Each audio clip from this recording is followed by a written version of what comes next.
Lecture 22 of Linear Algebra, very important topic, Jordan form. So आज हम इस video में डिस्कस करेंगे complete eigenvalues क्या होती हैं, shortcuts on Jordan form, some more questions on Jordan form and 1 6 marker previous year question. इस question में आप देखेंगे कि अगर आपको जॉर्डन फॉर्म का, जॉर्डन ब्लॉक्स का कंसेप्ट क्लियर है तो आप कितनी आसानी से 6 मार्कर क्वेश्चन सॉल्व कर सकते हैं. Hi everyone, Pragati this side. Welcome to simplified maths. हमारे चैनल पे आपको मिलेगा CSIR UGC NET mathematical sciences की videos, class 11th class 12th mathematics की videos and shortcuts on class 11th and class 12th topics. अगर आपने मेरे चैनल को सब्सक्राइब नहीं किया है तो फटाफट सब्सक्राइब कीजिए ताकि मेरे नए वीडियोस के अपडेट्स आपको तुरंत मिलते रहें. So let's get started.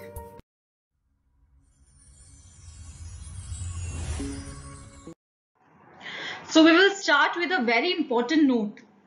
ठीक है, हमने प्रीवियस वीडियो में देखा था जॉर्डन फॉर्म, जॉर्डन ब्लॉक्स की बात की थी. ठीक है, तो सुपर डायगोनल्स पे वन कब आता है? जॉर्डन फॉर्म की अगर हम बात करें, अगर मेरी आइगन वैल्यूज सेम होती हैं तभी हम ब्लॉक्स बनाते हैं. अगर आइगन वैल्यूज डिफरेंट हैं तो अलग से लिखा जाता है. राइट, आइगन वैल्यूज सेम है उसी के तो सुपर डायगोनल्स पे वन आएगा. सो अगर मेरी ए कोई भी n क्रॉस n मैट्रिक है जिसके आइगन वैल्यूज डिस्टिंक्ट हैं, lambda 1 lambda 2 up to so on up to lambda n distinct हैं, तो ए मैट्रिक अगर बनाऊंगी तो कैसी बनेगी? लैम्डा 1 डायगोनली एलिमेंट्स होंगे लैम्डा 1 टू लैम्डा n और बाकी सारे एलिमेंट्स 0 होंगे. तो ये मेरी क्या हो गई? Diagonalizable matric.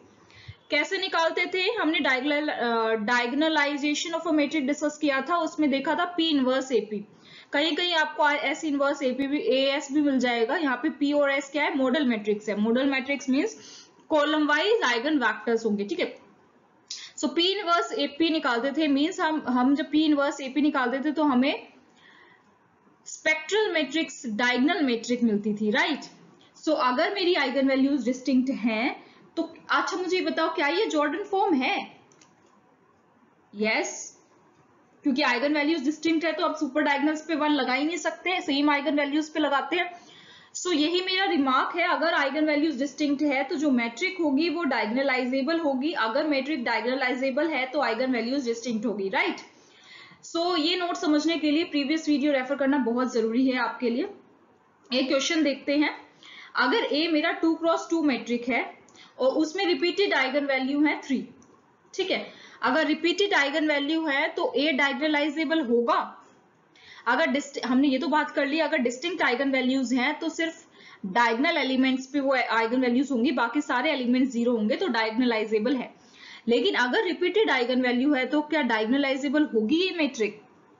अब देखिए, फर्स्ट केस 2 क्रॉस 2 की मैट्रिक है, दोनों ही 3 3 आ जाए, बाकी 0 आ जाए, मींस ब्लॉक्स कितने के बन रहे हैं? 1 क्रॉस 1 के, 1 क्रॉस 1 के. दूसरा केस 2 क्रॉस 2 का ब्लॉक बन जाए, सुपर डायगोनल पे यहाँ पे 1 आ गया, 2 क्रॉस 2 का बन जाए. सो इस केस में तो डायगोनलाइजेबल है, पर इसमें डायगोनलाइजेबल नहीं है. राइट, दोनों में ही कैरेक्टरिस्टिक इक्वेशन सेम है, that is 3 minus lambda whole square equals to 0. दोनों की कैरेक्टरिस्टिक इक्वेशन सेम है, फिर भी ऐसे केसेस आते हैं जहां पे सिर्फ एक ही मैट्रिक आती है जो डायगोनलाइजेबल होती है, जो रेस्ट ऑफ द मैट्रिक है वो नॉन डायगोनलाइजेबल होती है क्योंकि उसमें सुपर डायगोनल पे 1 आ जाता है. Right, now next, eigen value lambda को हम कंप्लीट कब कहेंगे? कंप्लीट होने के लिए जो डायमेंशन है उस मैट्रिक की इक्वल आनी चाहिए multiplicity of lambda eigen value. ठीक है, so this is nothing. So an eigen value lambda is complete अगर डायमेंशन जो है मैट्रिक की वो इक्वल आ जाए multiplicity of eigen value, that is lambda. Example से देखते हैं, ए मैंने ये लिया है, इसकी डायमेंशन कितनी है? डायमेंशन क्या होता है? डायमेंशन ऑफ ए कितना है? 2. ठीक है, मल्टीप्लिसिटी ऑफ लैम्डा कितनी है? उसके लिए हमें कैरेक्टरिस्टिक इक्वेशन निकालनी पड़ेगी. A determinant of A minus lambda A किया तो मुझे मिल गया, आप निकाल के देखना, lambda minus 3 whole square. So multiplicity कितनी हो गई इसकी? 2. राइट। सो यहाँ पे डायमेंशन इक्वल्स टू मल्टीप्लिसिटी आ गया, तो yes it is complete, right. Next 8 example, अगर मैं ये वाली मैट्रिक लेती हूं, ये डायगोनलाइजेबल नहीं है। डायगोनलाइजेबल मैट्रिक वैसे तो हमेशा कंप्लीट ही होता है। सो अगर डायगोनलाइजेबल मैट्रिक आपको गिवन है तो वो कंप्लीट ही होगा, हमेशा चेक करने की जरूरत नहीं है इन कॉम्पिटिटिव एग्जाम्स। इसमें determinant of a minus lambda A किया तो क्या मिला, lambda minus 3 whole square. So multiplicity lambda की कितनी होगी, 2, क्योंकि पार्ट 2 है। So multiplicity of lambda is 2 है ये, राइट। अब हमें डायमेंशन ऑफ ए निकालना है। डायमेंशन ऑफ ए होता है 2 minus order of matrix minus rank, यही होता है डायमेंशन। सो मैंने किया a माइनस लैम्डा ए निकाला, सो मुझे ये वाली मेट्रिक मिल गई। अब मैंने पुट किया lambda equals to 3, lambda equals to 3 put किया तो मुझे ये मैट्रिक मिल गई। इससे क्या आ रहा है, लास्ट रो 0 हो रही है। लास्ट रो 0 का मतलब रैंक क्या हो गई, रैंक क्या होती है किसी मैट्रिक की, number of non zero rows. So इस केस में रैंक क्या हो गई मेरी, 1। ऑर्डर क्या है इस मैट्रिक का, 2 क्रॉस 2 की मैट्रिक है, सो 2 ऑर्डर हो गया, रैंक 1 हो गई। तो मेरा डायमेंशन क्या आ गया, 1। So it is not complete, क्योंकि मल्टीप्लिसिटी लैम्डा की 2 है और डायमेंशन 1 आ गया। So dimension not equals to multiplicity of lambda, so it is not complete. Next question, A suppose करो मेरी 3 क्रॉस 3 की मैट्रिक है, A is a matrix of order 3, right. So उसके बाद determinant of A minus lambda A अगर मैंने निकाला किसी मैट्रिक का तो मुझे ये मिल रहा है, lambda minus 2 and lambda minus 3 whole square. Means lambda equals to 2 की मल्टीप्लिसिटी 1 है क्योंकि पावर 1 है, लैम्डा इक्वल्स टू 3 की मल्टीप्लिसिटी 2 है क्योंकि पार्ट 2 है। आपको निकालना है diagonalizable metric and non-diagonalizable metric. So lambda equals to 2 has multiplicity 1, power 1 है, lambda equals to 3 has multiplicity 2, power 2 है। So diagonalizable का मतलब होता है कि सिर्फ diagonal elements हो, बाकी सारे elements 0 हो जाए। So lambda एक बार lambda की 2 की multiplicity 1 है तो मतलब एक बार 2 आएगा, lambda equals to 3 की multiplicity 2 है, so 3 मेरा 2 बार आएगा, राइट। तो मैंने 2 बार लिख दिया, तो ये मेरी आ गई डायगोनलाइजेबल मैट्रिक। नॉन डायगोनलाइजेबल के लिए हम क्या करेंगे, 2 तो एक ही बार है तो एक ही बार लिखेंगे, ठीक है। यहाँ पे 3 2 बार है क्योंकि 3 की मल्टीप्लिसिटी 2 है। सो इसके सुपर डायगोनल में मैं 1 लिख सकती हूँ। सो ये मेरा 2 क्रॉस 2 का ब्लॉक बन गया 3 वाला। सो ये नॉन डायगोनलाइजेबल है। नॉन डायगोनलाइजेबल क्यों है, अभी हमने क्वेश्चन 8 में डिस्कस किया था 3103 का केस, जिसमें डायमेंशन हमारी लैम्डा की 1 आती है लेकिन मल्टीप्लिसिटी लैम्डा इक्वल्स टू 3 की कितनी थी, 2। So dimension not equals to multiplicity आया था in question 8, that's why it is not diagonalizable. जहां अगर कंप्लीट होगा तो डायगोनलाइजेबल भी होगा, right. Next question, question 10, A मुझे ये मैट्रिक गिवन है, आपको बताना है क्या ए डायगोनलाइजेबल है। अब आप सोचो कैसे करोगे आप इस क्वेश्चन को। डायगोनलाइजेबल के लिए मुझे कंप्लीट शो करना है, कंप्लीट शो करने के लिए मुझे dimension of this matrix equals to multiplicity of lambda equals to dimension show करना है। तो उसके लिए मुझे क्या निकालना होगा, characteristic equation determinant of A minus lambda A निकालना होगा मल्टीप्लिसिटी ऑफ लैम्डा के लिए। उसके बाद डायमेंशन निकालेंगे और चेक करेंगे, अगर इक्वल आ रही है तो yes it is diagonalizable, otherwise not. So मैंने determinant of A minus lambda A निकाला, मुझे मिल गया lambda minus 2 minus lambda minus 2 whole square into lambda minus 3। बाहर माइनस से कोई फर्क नहीं पड़ता मल्टीप्लिसिटी का, right. So lambda equals to 2 की पावर क्या है, 2 है। सो लैम्डा इक्वल्स टू 2 की मल्टीप्लिसिटी कितनी हो गई, 2, और लैम्डा इक्वल्स टू 3 की मल्टीप्लिसिटी कितनी हो गई, 1, ठीक है। सो लैम्डा इक्वल्स टू 3 की मल्टीप्लिसिटी 1 है और लैम्डा इक्वल्स टू 2 की मल्टीप्लिसिटी 2 है। सो कंप्लीट होने के लिए मुझे डायमेंशन कितना चाहिए, लैम्डा इक्वल्स टू 2 का डायमेंशन मुझे 2 चाहिए। आप देखो मैं निकालूंगी डायमेंशन, a माइनस 2i किया मैंने, सो मुझे ये मैट्रिक मिल गई। रो ऑपरेशन लगाया तो मुझे लास्ट वाली रो 0 मिल गई। लास्ट वाली रो 0 का मतलब है दैट रैंक जो है वो 2 हो गया। रैंक क्या होता है? Non zero rows, number of non zero rows मेरी 2 आ गई। सो डायमेंशन क्या होगा? Order of matrix minus rank. Order कितने ऑर्डर की थी मैट्रिक? 3 क्रॉस 3 की, तो ऑर्डर क्या है? 3, और मेरी रैंक कितनी आई है? 2। तो डायमेंशन क्या हो गई मैट्रिक की? 1। ठीक है, लैम्डा इक्वल्स टू 3 की जो डायमेंशन है वो 1 है, क्योंकि पार यहाँ पे 1 है। सो लैम्डा इक्वल्स टू 3 तो कंप्लीट हो गया। Multiplicity of lambda equals to 3 equals to dimension आ गई, डायमेंशन भी मेरी 1 है। बट लैम्डा इक्वल्स टू 2 की मल्टीप्लिसिटी 2 थी, क्योंकि पार में 2 है, पर मेरी जो डायमेंशन है वो 1 आ रही है। That's why lambda equals to 2 is not complete. So दोनों ही कंप्लीट होनी चाहिए। एक भी अगर ऐसा मिल गया जो कंप्लीट नहीं है, therefore I can say that matrix A is not diagonalizable, right. Cross check कर सकते हैं क्या ये डायगोनलाइजेबल है या नहीं है। अगर आपके पास टाइम है तो आप क्रॉस चेक भी करके देख सकते हैं कि आपने सही से डायमेंशन निकाला है, सही से मल्टीप्लिसिटी निकाली है या नहीं।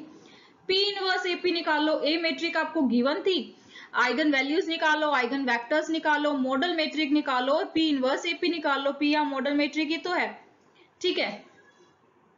सो पी इनवर्स एपी मेरा ये आ रहा है, ये नथिंग बट ये नॉट इक्वल्स टू डी आ रहा है, दैट इज डायगोनल मैट्रिक नहीं है, क्योंकि यहाँ पे 1 आ गया। आप चेक करना, ये आपको ये मैट्रिक गिवन है क्या? आपका पी इनवर्स एपी यही आता है, ये डायगोनल नहीं है, सिर्फ डायगोनल में एलिमेंट्स नहीं है, एक 1 भी है, that's why it is not diagonalizable. ये बस चेक करने का तरीका है। Question 11, do it yourself.